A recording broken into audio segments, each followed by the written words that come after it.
Assalamualaikum warahmatullahi wabarakatuh. Kita bertemu lagi dalam kegiatan perkuliahan di program studi perikanan. Pada sesi ini kita akan membahas tentang kelanjutan dari materi utama adalah tentang sistem hormon dengan sub pokok bahasan adalah bagaimana kontrol hormon dalam proses ovulasi dan pemijahan ikan, serta yang kedua adalah manipulasi hormon dalam pemijahan. Indikator kinerja yang kita harapkan, jadi adik-adik mahasiswa nanti mampu menjelaskan mekanisme hormon dalam ovulasi dan pemijahan ikan, mampu menjelaskan manipulasi-manipulasi yang dapat dilakukan dalam mendorong pemijahan ikan, serta mampu menjelaskan faktor-faktor yang mempengaruhi kegiatan pemijahan ikan. Kalau kita bicara kontrol hormon di dalam proses ovulasi ataupun pemijahan ikan, ini sama seperti kontrol hormon dalam proses pemataan gonad, tetapi nanti ada beberapa mekanisme kerja yang berbeda. Sebagai faktor pertama yang sangat mempengaruhi dalam proses pemijahan ataupun ovulasi adalah faktor-faktor lingkungan. Ini faktor-faktor lingkungan ini sebagai satu rangsangan bagi ikan, dapat berupa adanya hujan, perubahan-perubahan kondisi suhu ataupun lingkungan, adanya substrat ataupun petrichor, serta bau-bauan dan faktor-faktor lingkungan lainnya. Nah, adanya rangsangan lingkungan ini secara langsung akan diterima oleh induk melalui organ penginderaan, ya, menjadi sebuah sinyal lingkungan, dan sinyal lingkungan ini akan diteruskan ke kelenjar hipotalamus. Nah, di dalam kelenjar hipotalamus dengan adanya rangsangan lingkungan ini akan memacu kelenjar hipotalamus mensekresikan LHRH dan antidopamin. LHRH yang dihasilkan oleh kelenjar hipotalamus ini akan diteruskan dan dibawa ke dalam masuk dalam kelenjar hipofisa, dan di dalam kelenjar hipofisa adanya rangsangan LHRH ini akan memacu kelenjar hipofisa untuk mensekresikan gonadotropin 2. Artinya kalau kita lihat di kontrol hormon dalam proses pematangan gonad, hipofisa menghasilkan gonadotropin 1, sedangkan dalam proses ovulasi ataupun pemijahan ini sering kita sebut hipofisa menghasilkan kelenjar hormon gonadotropin 2. Gonadotropin 2 yang dihasilkan oleh hipofisa ini selanjutnya akan dibawa ke dalam gonad dan akan mempengaruhi sel TK untuk memproduksi 17-alfa hidroksiprogesteron.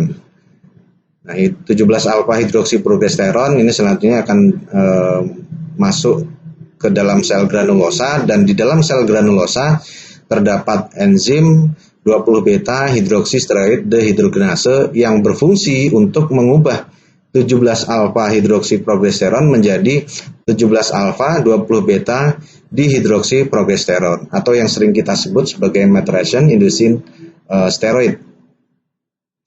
Ya.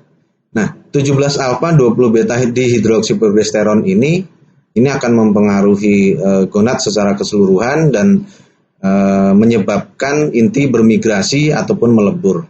Jadi dengan adanya hormon MIS, maturation inducing steroid, ini akan menyebabkan telur mengalami proses yang sering kita sebut sebagai germinal vesicle breakdown, atau menyebabkan inti itu bermigrasi dan melebur di bagian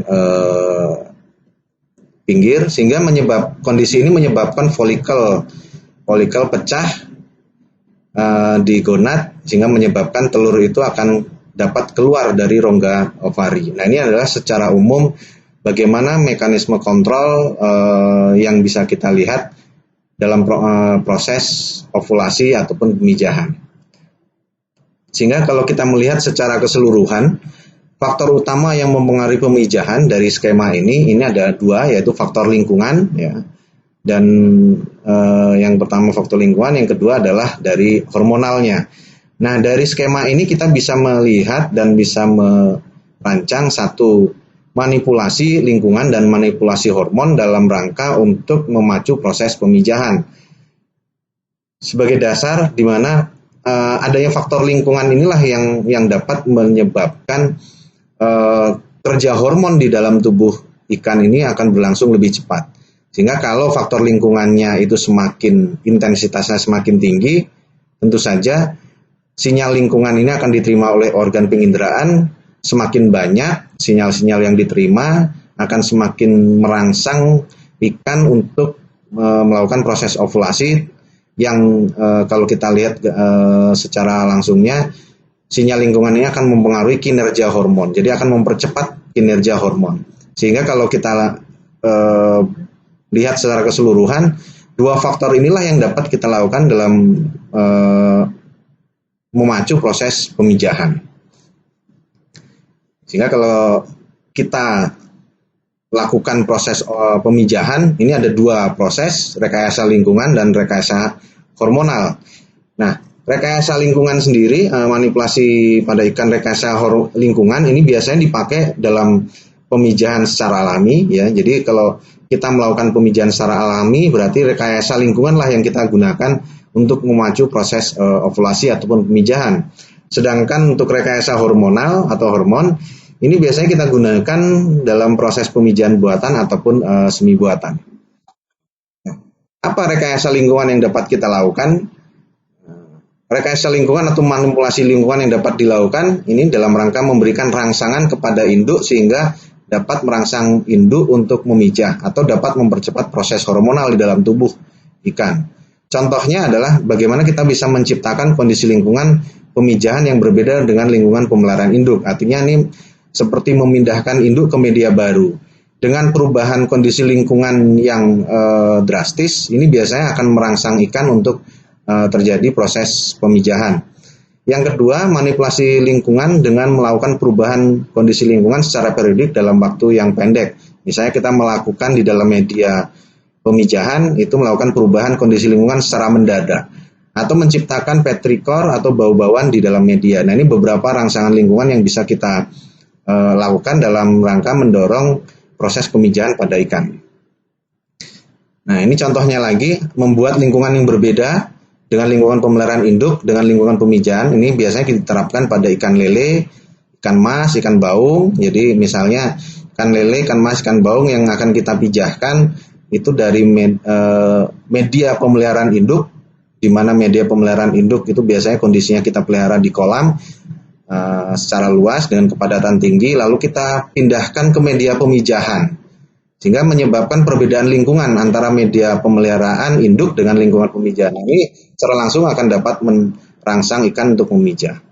Lalu yang kedua, contoh yang lain adalah melakukan perubahan suhu secara drastis dalam periode waktu tertentu. Ini biasanya diterapkan pada ikan-ikan laut seperti ikan kakap, ikan kerapu. Kalau kita melakukan pemijahan ikan kakap, ikan kerapu, biasanya di media pemijahan, ya, itu akan pada kondisi pagi hari airnya akan disurutkan, ya, airnya akan disurutkan pada sampai batas ketinggian tertentu, lalu pada sore harinya itu airnya akan dinaikkan. Nah, ini yang menyebabkan terjadinya perubahan suhu dalam periode waktu tertentu sehingga kondisi perubahan suhu ini akan merangsang ikan kakap ataupun ikan kerapu untuk melakukan proses pemijahan. Lalu juga mengatur kedalaman perairan sehingga menyesuaikan dengan kondisi habitat alamiahnya seperti pada ikan nila. Jadi kalau pada pemijahan ikan nila biasanya yang kita lakukan kita memelihara induk ikan nila pada kondisi kedalaman air yang tidak terlalu tinggi karena ini kita sesuaikan dengan sifat pemijahan ikan nila di mana memijahnya itu seperti membuat kobakan, ya, kobakan sarang di dasar. Jadi dengan mengatur ketinggian perairan yang tidak terlalu tinggi ini memungkinkan induk akan lebih mudah naik turun. Lalu yang berikutnya adalah memberikan substrat seperti pada ikan lele, ikan mas. Jadi kita menyediakan media pemijahan lalu kita berikan substrat lele, ikan mas. Ini juga substrat ini juga bisa kita gunakan untuk ikan gurame. Lalu memberikan feromon ataupun bau-bauan ataupun rangsangan bau-bauan pada media pemijahan. Ini bisa kita lakukan pada ikan lele ataupun ikan mas. Nah, ini beberapa contoh rekayasa lingkungan yang bisa kita lakukan pada ikan. Lalu berikutnya selain rekayasa lingkungan dalam proses memacu proses pemijahan ataupun ovulasi, kita juga bisa melakukan rekayasa hormonal. Jadi rekayasa atau manipulasi dalam rangka meningkatkan konsentrasi hormonal di dalam tubuh ikan sehingga akan mempercepat siklus hormon di dalam tubuh untuk memacu proses ovulasi. Jadi dengan rekayasa hormonal ini sebenarnya target kita adalah konsentrasi hormon di dalam tubuh ikan yang akan meningkat, sehingga akan mempercepat siklus hormon di dalam tubuh untuk proses ovulasinya. Nah, rekayasa hormon ini sering disebut dengan istilah potong kompas dalam siklus hormonal untuk mempercepat ovulasi. Jadi kalau kita melakukan rekayasa hormonal, sebenarnya rekayasa lingkungan ini sudah bisa kita abaikan, karena percepatan siklus hormon di dalam tubuh ini kita tambahkan langsung dengan hormon yang sifatnya eksternal. Ini contohnya kita menyuntikkan hormon ke dalam tubuh ikan, ya. Jadi biasanya kita lakukan pada kegiatan pemijahan secara semi buatan ataupun pemijahan secara buatan. Nah, rekayasa hormonal ini beberapa jenis hormon yang bisa kita gunakan itu seperti LHRH yang mengandung LHRH. Jadi hormon yang kita gunakan ini sebaiknya mengandung LHRH, mengandung gonadotropin ataupun mengandung 17 alfa 20 beta dihidroksiprogesteron. Beberapa contoh produk yang digunakan ini bisa dari kelenjar hipofisa, ya, kelenjar hipofisa ikan, lalu bisa menggunakan ovaprin, menggunakan HCG ataupun menggunakan pregnil. Nah, ini beberapa produk ataupun bahan yang bisa kita gunakan dalam memacu hormon di dalam tubuh ikan untuk mendukung proses pemijahan. Nah, ini contoh skema rangsangan GnRH. Misalnya kita menggunakan beberapa produk seperti ovaprin, ovopel, ovatide, aquaspon dalam proses pemijahan. Jadi kita menyuntikkan GnRH dari bahan-bahan tersebut ke tubuh ikan, ke induk, dengan target organnya adalah hipofisa. Jadi dengan GnRH kita suntikkan, GnRH ini akan masuk ke hipofisa sehingga merangsang hipofisa untuk mensekresikan gonadotropin 2. Sehingga pada akhirnya nanti gonadotropin 2 ini akan mempengaruhi gonad, sehingga gonad akan sesuai dengan skema proses pemijahan ini akan mengalami proses ovulasi dan pemijahan, dan pada akhirnya akan mempercepat proses pengeluaran telur. Ini juga sama, bisa kita gunakan LHRH juga dari produk LHRH yang beberapa produk yang mengandung LHRH. Target penyuntikan LHRH ini adalah kembali lagi adalah hipofisa, sehingga hipofisa itu akan menghasilkan gonadotropin, dan gonadotropin akan masuk ke dalam gonad dan akan mempengaruhi proses hormonal di dalam tubuhnya sampai terjadi proses pemijahan. Begitu juga kita bisa menggunakan HCG, ya.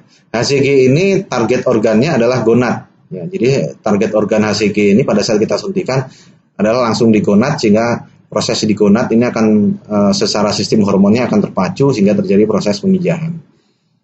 Nah, kita juga mengenal teknik hipofisasi, yaitu adalah merupakan usaha untuk merangsang ikan yang matang kelamin untuk proses ovulasi dan memijah melalui penyuntikan dengan kelenjar ekstrak hipofisa.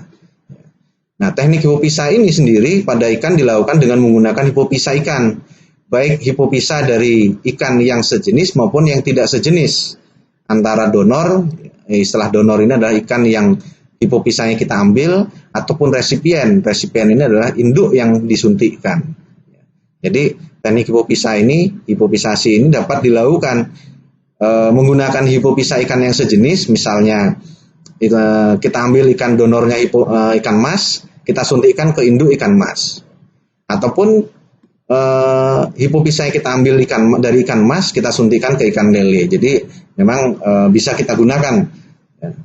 Nah, menggunakan ekstrak hipofisa ini tentu saja yang harus kita pilih adalah donor yang harus kita pilih adalah donor yang sebaiknya sedang matang gonad, karena pada kondisi donor yang sedang matang gonad, kondisi ataupun hormon gonadotropinnya ini sedang tinggi-tingginya, ya, sehingga akan lebih memacu dalam proses siklus hormon di dalam tubuh untuk mendukung proses pemijahan. Menurut Lam dan Matty, ya, tahun 85 menyatakan bahwa hormon luteinizing hormon ini berfungsi untuk merangsang proses ovulasi dan pemijahan induk pada ikan betina. Jadi memang teknik hipofisasi ini sudah cukup lama dikenal. Jadi pada saat kita tidak memiliki produk-produk hormon secara kimiawi seperti ovaprin, ovatide ataupun HCG ataupun jenis lainnya, kita bisa menggunakan hipofisa dari ikan yang ada di sekitar kita. Nah, penggunaan ekstrak kelenjar hipofisa ini tentu saja target organnya adalah gonadotropin. Target organnya adalah gonad ya. Jadi ekstrak hipofisa ini kita suntikan dengan target gonad, sehingga dengan kita menambah konsentrasi gonadotropin di dalam gonad, sehingga siklus hormon di dalam tubuh dalam mendukung proses pemijahan ini akan berlangsung lebih cepat. Pada akhirnya kondisi ini akan merangsang ikan untuk melakukan proses pemijahan.